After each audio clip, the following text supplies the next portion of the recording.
역시 커피는 스벅이야. 커피 사왔는데? 커피 안 마셔? 맛있게. 스벅만한 게 없어 커피는. 요즘에 이 책이 2022년 아주 뜨거운 책이야. 베스트셀러 1, 2위를 다투는 그 책인데 바로 이거야.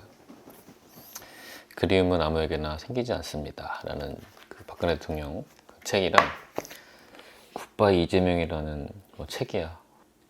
장영하 변호사라는 분이 쓰셨는데 좀 이따 읽어보고 이 책은 내가 나오자마자 산 거거든. 이게 1판 1세야. 1판 1세인데 지금 사는 책은 여기에 박근혜라고 써 있을 거야 아마. 구치소에 계실 때 박근혜 대통령이라고 하면은 이걸 또 몰수될까봐 이 수익금이 이름을 뺐었대. 근데 지금은 어쨌든 다 사면되셔가지고 지금 이제 박근혜라고 써 있더라고 책에. 아무튼 이 책은 이 수익금은 전부 박근혜 대통령님을 위해서 쓰인다고 하니까 아직 안 산 분들이 있으면 한 번씩 사는 건 어떤가 싶기도 하고. 아무튼 내가 읽어봤는데 여러 가지 생각이 들더라고. 아직도 기억나는 게 2016년도에 내가 그때 중국 출장에 갔었잖아. 중국 출장 그때는 자주 갔었지. 중국 출장 갔을 때 갑자기 이제 탄핵 사건이 막 터진 거야. 그러면서 거기 있었던 중국 사람들이 그거에 대해서 막 어떻게 생각하냐고 막 되게 물어봤었어. 근데 나는 솔직히 말하면 그때는 동조했다고 해야 되나? 일단 맨 처음에 부끄러웠고 이런 일이 생겼다는 게 되게 부끄러웠고 당연히 탄핵 돼야 된다 그렇게 막 말도 하고 그랬어. 뭐 내가 촛불 집회에 나가진 않았지만 약간 좀 동조했던 것 같아. 2010년도 말.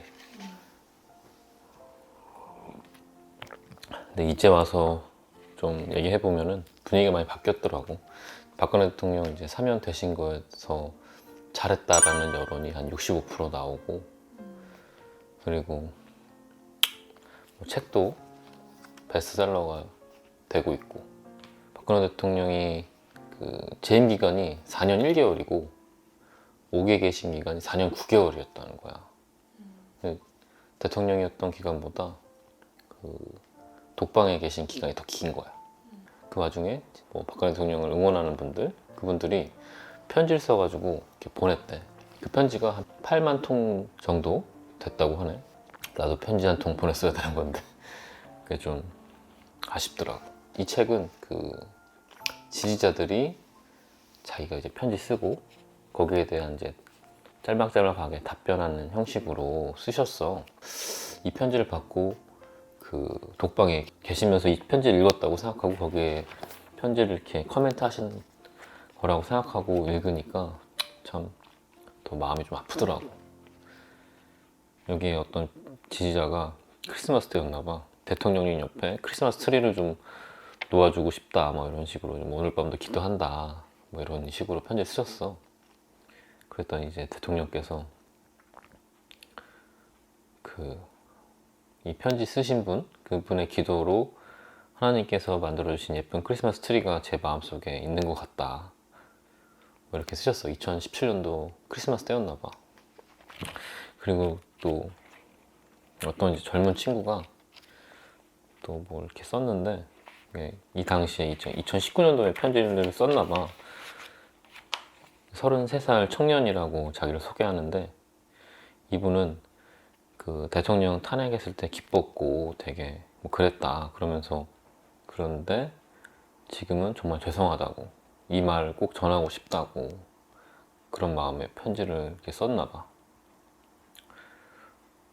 내 마음이랑 너무 똑같더라고. 이분은 거기에 대통령께서 이렇게 이제 답변을 쓰신 거야.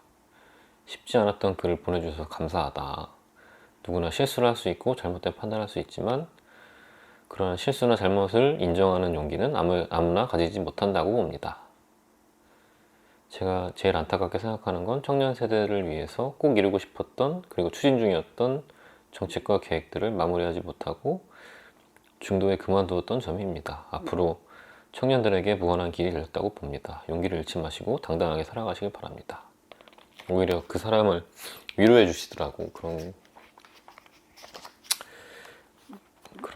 게 있고, 또 마지막으로 진짜 마음이 아팠던 게, 어떤 분이 우리가 이렇게 했는데도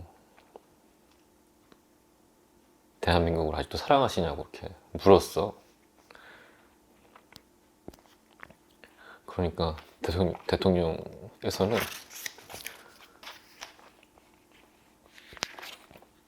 아직도 대한민국을 사랑하고 앞으로도 더 사랑할 거라고 그렇게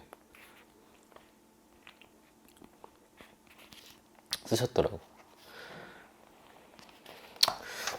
이게 좀 마음이 많이 아프더라고. 이렇게 어떻게 보면은 보통 평범한 삶을 사신 건 아니잖아. 진짜 대통령의 딸로서, 그리고 어머니는 총에 맞아 돌아가시고, 그리고 돌아가신 자리를 대신해서 젊은 나이에 퍼스트 레이디 역할도 하시고, 또 정말 정치를 하시면서 진짜 우리나라 최초의 여성 대통령님도 되시고, 그랬는데 정말 4년 1개월 만에 탄핵도 되고, 또 4년 9개월 동안 독방에 계시고, 참 파란만장한 그런 진짜 삶을 사셨는데, 그 편지 쓰신 분이 대한민국을 그래서 사랑하냐고 딱 물었을 때 되게 여러 가지 생각이 들었을 것 같은 거야. 근데 이 책 제목이 참 맞는 것 같아. 그리움은 아무에게나 생기지 않습니다라고 책 제목을, 타이틀을 달았는데, 그 대통령이었을 때보다 지금이 어떻게 보면 나한테도 그렇고 많은 사람들한테도 좀 애틋함이 있을 것 같아. 나는 뭐 진짜 더, 당시는 몰랐지 뭐. 그게 너무 죄송하기도 하고, 정말 여기도 이 책에도 나오는데, 좋아할 줄만 알았지 어떻게 지킬 방법을 몰랐다고 막 그런 얘기 쓰신 분이 계셨어. 그 마음이 정말 맞고, 지나가서 보니까 너무 그때는 진짜 소중했던 것들이 너무 많았던 것 같아. 아무튼 이거를 내가 지하철에서 막 읽었거든. 근데 막 지하철에서 이제 읽는데 왠지 막 사람들이 막 쳐다보고 그러는 것 같은 거야. 뭐 진짜 그런지 모르겠지만, 그랬을 수 있어. 그런데도 일부러 읽었어. 왜냐, 뭐 정말 뭐 내가 뭐 대단한 홍보를 하는 것도 아니지만, 저 사람도 저 책이 있네 하면 조금이라도 좀 흥미를 갖지 않을까, 아니면 나도 한번 읽어보고 싶다, 그런 생각을 하지 않을까 싶어서. 물론 그 반대의 생각을 하는 사람도 있었겠지만, 아무튼 다 읽었으니까 다음에 한번 읽어봐. 아무튼 또 죄송하기도 하고 그립기도 하네. 다음에 읽어야 되는데. 무섭다 이거. 안 읽으면 안 돼. 이거 재밌어. 근데 재밌더라고. 베스트셀러 2위 하는 이유가 있네 이게. 2위야? 지금 이게 근데 지금 출판 금지 뭐 가처분인가 뭐 이런 걸 내렸대. 나중에 절판되잖아. 가격이 더 오를 수도 있어 이거. 그래서 얼른 샀지. 절판되기 전에. 그래서 이것도 한번 읽어야 되는데. 무섭네. 찢어지면 안 되는데 책. 아무튼 2022년 좋은 책으로 시작하자고. 안녕.